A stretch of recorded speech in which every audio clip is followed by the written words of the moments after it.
उनके नाम पर जाकर धमकी देकर 5 सिलेंडर ले लिया गया। तो भारत के लोगों के लिए 6 महीने का गैस रिजर्व करते ना, आपकी दो ये कॉर्पोरेट जगत की सरकार है और कॉर्पोरेट जगत की सरकार कभी चाहेगी कि आम जनता के खून को चूसा जाए। स्टेट ऑफ फॉर्मन में 2-2, 3-3 जहाज नहीं बल्कि 9-10 जहाज फंसी हुई है। आप लेके आ रहे हैं क्या? देख रहे हैं 5 दिन से भूखा है, 5 दिन से भूखा है। यही सिलेंडर लेके घूम रहे हैं, कहीं मिल नहीं रहा है। लोगों को पता भी नहीं है कि विदेश मंत्री एस शंकर प्रसाद हैं। आवाज जनता की। नमस्कार, मैं अमित, आप देख रहे हैं न्यूज पेपर। हमारी मौजूदगी इनकम टैक्स गोलंबर के पास है। आप यहाँ देख सकते हैं किस प्रकार से कांग्रेस द्वारा धरना प्रदर्शन किया गया है। पूरे भारत में जो गैस सिलेंडर की किल्लत को लेकर, पेट्रोल के बढ़ते महंगाई को लेकर जो बढ़ रहा है, उस चीज को लेकर सरकार कई सारे कांग्रेस के सरकार ने कई बड़े सवाल किए हैं। इन सारी चीजों में आप यहाँ पर देख सकते हैं लोग मौजूद है और उनसे बात करेंगे कि ये सारी चीजों को लेकर उनकी क्या धरना प्रदर्शन का कारण क्या है। क्या बताइए ना, देख रहे हैं 5 दिन से भूखा है, 5 दिन से भूखा है। यही सिलेंडर लेके घूम रहे हैं, कहीं मिल नहीं रहा है। चेहरा पे नहीं दिख रहा है कि भूखा है। महाराज दे पेट दिखा दे, पेट दिखा दे। आपको क्या बात बोल रहे हैं, ये देखिए। तो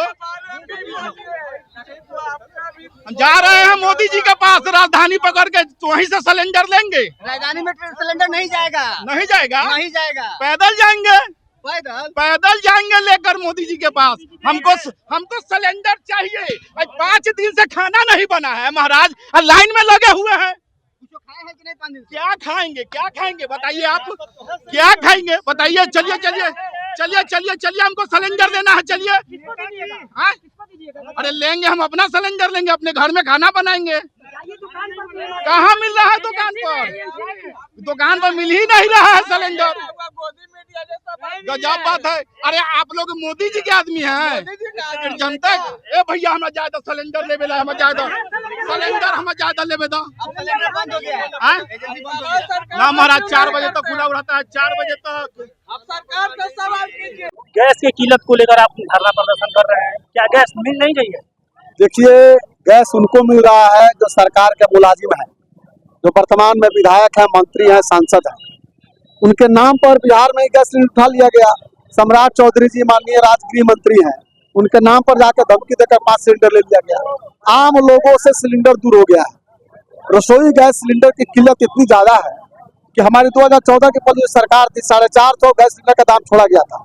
लोगों को लगता था कि भीड़ लग रहा है, लेकिन मिलता था। आज रसोई गैस सिलेंडर गायब है। नारा हमारा है, नरेंद्र गायब, सिलेंडर गायब। जब जब मुद्दे आ रहे हैं, जब जब बातें आ रही हैं, तब तब मुद्दा दिशाहीन करके ये सरकार जो है लोगों को बताने का काम कर रही है और धर्म के नाम पर उलझाने का काम कर रही है। आज जाकर आप देख सकते हैं रसोई गैस के चूल्हे बंद हो चुके हैं और जो लोग परिवार के साथ बैठकर चाय पीने का काम करते थे, आज वो परिवार चाय से दूर हो रहा है, क्योंकि उनको लग रहा है कि गैस की सब्सिडी इतना ज्यादा है। जलावन का लकड़ी जो 900 रुपये 800 रुपये क्विंटल मिलता था, आज 1200 रुपये 1400 रुपये क्विंटल मिल रहा है। तो लग रहा है कि पाषाण काल में हम जा रहे हैं। और यह काल इसलिए जा रहे हैं क्योंकि स्टार्टअप इंडिया, डिजिटल इंडिया की बात करने वाले लोग अब लकड़ी की बात कर रहे हैं। ये स्टार्टअप इंडिया, डिजिटल इंडिया की बात करने वालों को पाषाण काल में जा रहे हैं। बिल्कुल, इसलिए जा रहे हैं कि इन्होंने उज्ज्वला योजना के तहत, दीनदयाल उपाध्याय योजना के तहत फ्री सिलेंडर बांटने का काम किया था। अब कह रहे हैं, सुझाव दे रहे हैं कि धीमी आंच पर, लकड़ी की आंच पर खाना बनेगा तो कितना मीठा खाना होगा, इसका अंदाजा आप लगा सकते हैं। इसलिए सरकार पूरी नीतियों पर, विदेश नीतियों पर पूरी तरह फ्लॉप है और सरकार के पास ना नीति है ना नियति है। सरकार अपनी नीतियों पर फेल है, बिल्कुल फेल है। 12 साल से सरकार चल रही है और 70 साल पहले की सरकार को कोसने का काम करती है। आप देख लीजिए, छोटे स्तर पे मुखिया चुनाव जीतता है, 5 साल में सारी उम्मीद को हम लेके चलते हैं। 12 साल से सरकार है, डबल इंजन की सरकार है और डबल इंजन की सरकार में समस्याएं बहुत है। लोगों को रोजगार गायब है। इन्होंने स्टार्टअप इंडिया की बात की थी, स्मार्ट सिटी की बात की थी, रसोई गैस की बात की थी। नोटबंदी के बाद सारे लोग को झोंकने का काम किया, कोरोना काल में लोगों को लाइन लगाने का काम किया और सिलेंडर का सुझाव दे रहे हैं। इसलिए सारे मोर्चे पर सरकार पूरी तरह विफल है और फेल है।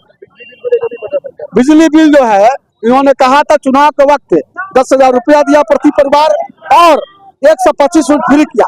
आज जो है टाइमिंग शेड्यूल बनाया जा रहा है। यह सरकार जो है पूरी तरह जान रही है कैसे शोषण करना है।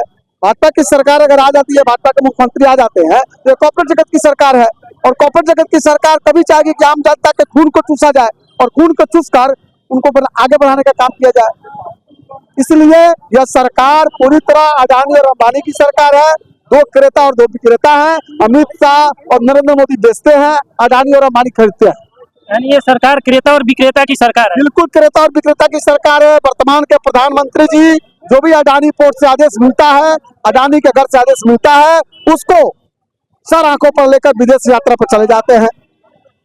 कभी हमारा देश, कभी हमारा भारत जो है इजराइल का गुलाम नहीं रहा, इजराइल का कभी दोस्त नहीं रहा, और वहां जाते हैं, डांस करते हैं, मस्ती करते हैं, नाचते हैं।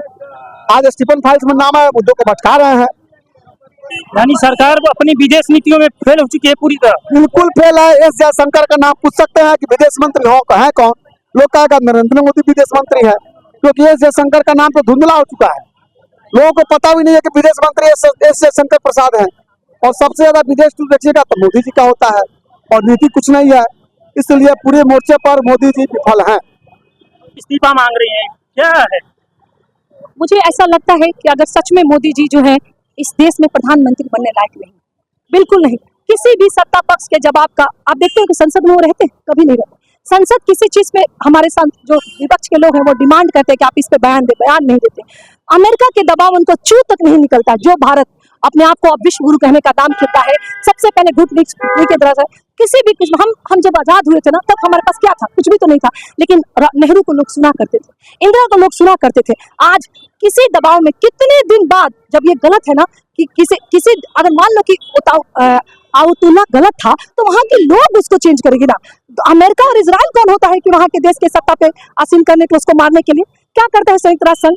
कौन सा निष्पक्ष कर रहा है? और आप आते हैं 28 तारीख को वहां से, 28 तारीख को इजराइल और अमेरिका मिलकर हमला करते हैं ईरान पे, आप 26 तारीख को वहां से वापस आते हैं। कैसे दूरदृष्टि से? सारे राष्ट्राध्यक्ष को मालूम था कि वो उसको हमला करने वाला। अगर आप दूरदृष्टि होते तो भारत के लोगों के लिए 6 महीने का गैस रिजर्व करते ना। आपकी दो स्टेट ऑफ हॉर्मन में 2-2, 3-3 जहाज नहीं बल्कि 9 और 10 जहाज फंसी हुई है। आप लेके आ रहे हैं क्या? विश्व गुरु का तमका गढ़ने से विश्व गुरु नहीं होता है, समझे आप? बहुत ही गलत है। हाँ, ये दर्शाने के लिए प्रतीक है कि जिसको मोदी जी कहते थे कि 2014 से पहले तो भारत की महिलाओं के पास कुछ नहीं था। महिलाएं जब खाना बनाती तो रोती थी। आज फिर उसी दिन पे आपके गलत नीतियों के कारण, गलत विदेश नीतियों के कारण रशिया हमारा दोस्त हुआ करता था। आज आपने रशिया को ऐसे कर रखा, सबसे ज्यादा पैसा कमा रहा है। अगर आप उससे अच्छी दोस्ती होते तो वो आपको मदद करता ना। लेकिन आप अमेरिका के दादागिरी पर कुछ नहीं बोलते, चू तक नहीं होता। जैसा अमेरिका चाहेगा, मोदी, अडानी और अंबानी का पैसा वहां फंसा, उसके घर में आप कुछ नहीं बोलते हैं। और देश के लोगों से बिहार की देखिए विडंबना यह है, जिस बिहार सरकार ने कहा था कि हम 200 प्रति दर यूनिट पे कम देंगे, वो 5 बजे के बाद बिजली दर बढ़ाई गई है। हम मांग करते हैं बिहार के गृह मंत्री, मुख्यमंत्री तो अभी चुने ही नहीं गए, पता नहीं कौन बनेगा, कि किस तरह की सरकार आप यही बिहार की जनता को अपना दबाव दे रहे हैं। किस तरह का शासन तसर? गृह मुख्यमंत्री के गृह जिले से कल कितनी गंदी तस्वीरें महिलाओं को आपने देखा? हाँ, अब अल्टरनेट में लोग इंडेक्स सिलर चुरा रहे हैं, गाँव में बिजली जो है वो था उसी दिनों पर आ रहे हैं। ये सब भारत सरकार और इस सत्ता के राज में बैठी सरकार की गलत नीतियों के कारण हो रहा है। हमारा ऐसा मानना है कि सरकार जल्द से जल्द इस समस्या का समाधान करे। और यही मानना है कि 2024 में जो चुनाव हुआ, भारत का चुनाव प्रक्रिया बिल्कुल सही नहीं। राजीव कुमार और ज्ञानेश कुमार जैसे चुनाव आयोग रहेंगे तो इस देश में कभी चुनाव निष्पक्ष नहीं होगा, फेयर, फ्री, ट्रांसपेरेंट नहीं था। अगर ये चुनाव सही होता तो इसमें ना बहुत अच्छा काम किए थे। क्या भाजपा सरकार 200 के ऊपर क्या ऐसा काम की थी कि आ गई? कुछ नहीं। आज चुनाव सही में होता तो 240 नहीं बल्कि भाजपा 200 के नीचे थी। तो आपने देखा किस प्रकार से कांग्रेसी धरना प्रदर्शन में लोगों ने सरकार की नीतियों पर गलत ठहराया और सरकार की सभी नीतियों गलत ठहराया। गैस सिलेंडर की बढ़ती कीमत को लेकर उन्होंने आवाज उठाई और उनका कहना है कि लोगों को गैस नहीं मिल रही है और जो नेता है, बड़े नेता है, बड़े अधिकारी है, वो सारी गैस अपने नाम करा रहे हैं, 5 सिलेंडर ले जा रहे हैं। और इन सारी चीजों को लेकर उन्होंने कई सारी सवाल सरकार को लेकर, मुख्यमंत्री, प्रधानमंत्री नरेंद्र मोदी को लेकर भी उन्होंने कई सारे बातें बोली है। उनका कहना है कि सरकार बिजनेसमैन के हाथों में है। जी हाँ, उन्होंने अडानी पोर्ट की भी नाम लिया। फिलहाल इस खबर में इतना ही। आगे तमाम खबरों को जानने के लिए बने हैं न्यूज़ PR के साथ। धन्यवाद। Big dreams need the right foundation. At Vidya Vihar Residential School, holistic education goes beyond classrooms. World-class facilities, caring houses, nutritious food, advanced labs, vast playgrounds, and inspiring mentors come together to nurture every child. Here, learning is balanced, values are lived, and every student truly belongs. Vidya Vihar Residential School, where learning transforms futures.